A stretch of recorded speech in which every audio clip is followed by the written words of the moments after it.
నిజామాబాద్ బాలభవన్‌లోని వేసవి శిక్షణ తరగతులలో భాగంగా జిల్లాలోని ప్రముఖ కళాకారుడు జాతీయ, అంతర్జాతీయ వేదికలపై వేనోళ్ల పొగిడి సత్కారాలు అందుకున్నటువంటి జాదు యుగంధర్ రంగనాథ్ సోమవారం బాలభవన్‌లో ప్రదర్శించిన ఇంద్రజాలం ప్రదర్శన పిల్లలందరినీ అబ్బురపరిచింది. కార్యక్రమ ప్రారంభం నుండి కూడా ప్రదర్శన ముగిసే వరకు ప్రాంగణమంతా పిల్లల చప్పట్లు, అరుపులు, కేకలతోటి మారుమ్రోగింది. చిన్నారుల ఆనందానికి అవధులు లేకుండా పోయాయి. బాలభవన్ అద్భుతాల ఆవిష్కరణలకు వేదికగా మారింది. ఖాళీ డబ్బాల్లో నుండి మ్యాజిక్‌తో అనేక రకాల వస్తువులను తీసి చూయించారు. చివరకు జాతీయ జెండాను తీసి పిల్లలందరినీ కూడా ఆశ్చర్యచకితులను చేశారు.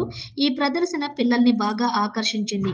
అనంతరం మ్యూజిక్ షో ప్రదర్శించిన వేదాంతం రంగనాథ్ మాట్లాడుతూ, ఇంద్రజాలం వల్ల పిల్లల్లో ఉన్న భయాలు, అపోహలు తొలగిపోతాయన్నారు.